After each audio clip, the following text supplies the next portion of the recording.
The first time she flinched when I touched her, it felt like I'd reached into a fire. Not because she screamed or shoved me. No, it was subtler, crueler. Her body went still. Her breath stopped mid-sentence, and she forced a smile so fragile it cracked under her own silence. That's how betrayal begins sometimes. Not with lies, but with stillness. For weeks, I convinced myself it was stress. Long days at work. Tired heart. Maybe I'd said something wrong. Maybe love just changed shape over time. I told myself she'd come back around. That warmth could be rekindled with patience. But every time I brushed her arm or leaned in for a kiss, she'd turn it into a joke. "Don't be so needy," she'd say, laughing lightly, eyes already elsewhere. And I'd laugh too, because pretending was easier than bleeding. But pretending has an expiration date. It was late September when the first crack widened. I came home early from work, rain-soaked, holding 2 coffees and a small bouquet of lilies, the kind she used to press between her journals when we first started dating. The apartment was quiet, except for a faint hum from her phone buzzing on the counter. The screen lit up. "Can't wait to see you again. Last night was unreal." My lungs seized. The sender's name was just an initial. L. A heartbeat later, the phone dimmed, taking the message and the air with it. I stood there, frozen, with the flowers trembling in my hand like a confession I hadn't meant to make. My mind fought itself. Maybe it's a friend, maybe I misread, maybe. But then she walked in. Hair damp from the rain, cheeks flushed, that same fake smile pasted on like a mask that didn't quite fit. "Oh, you're home early," she said, startled. Then her eyes darted toward the counter. Too fast. Too precise. The lilies slipped from my hand. Her gaze followed them down, and for a second I saw the truth flicker.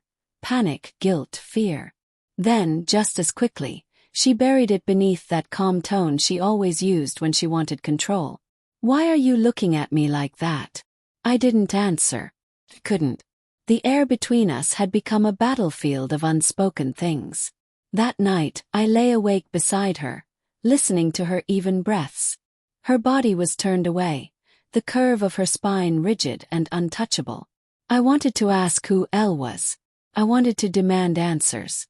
But something inside me had already cracked open, and instead of anger, I felt a strange, hollow clarity.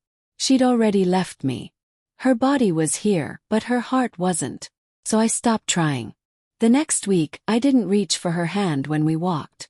I stopped texting her during lunch breaks. Stopped asking how her day was. I let silence become my language. And she didn't fight it. Not at first.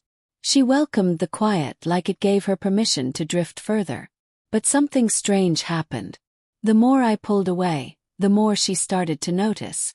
"Are you okay?" she asked one morning, voice soft but unfamiliar, like she was speaking to a stranger. "I'm fine," I said. The words sounded like stone. Heavy. Final. She frowned but didn't press. And maybe that's when I realized she wasn't used to being ignored. She'd always been the one in control, deciding when to give affection, when to withhold it, when to engage, when to retreat. But now the roles had shifted. 2 days later I didn't come home at all.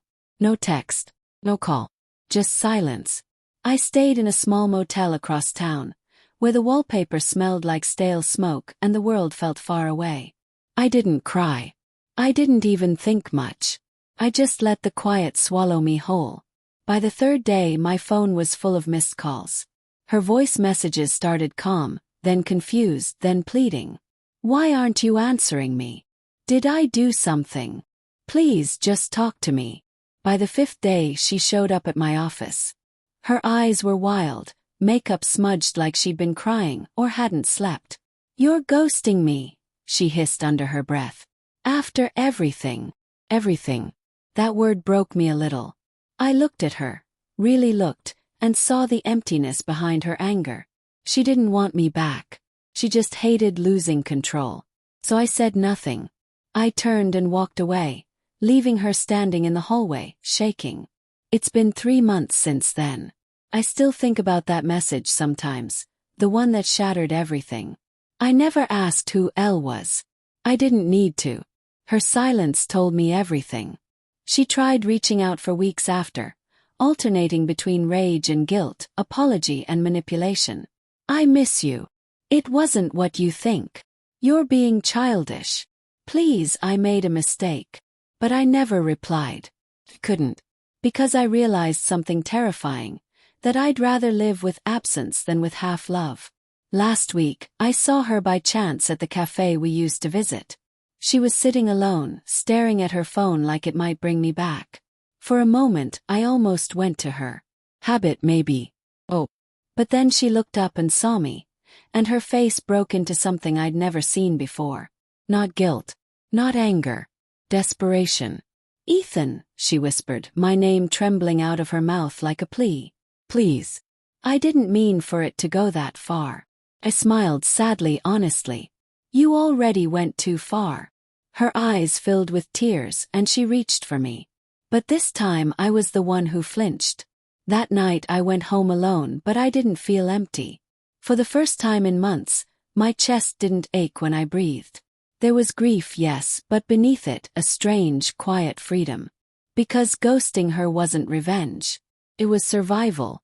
She once recoiled from my touch. Now she's haunted by my silence. And in some twisted way, that's the truest ending we could ever have.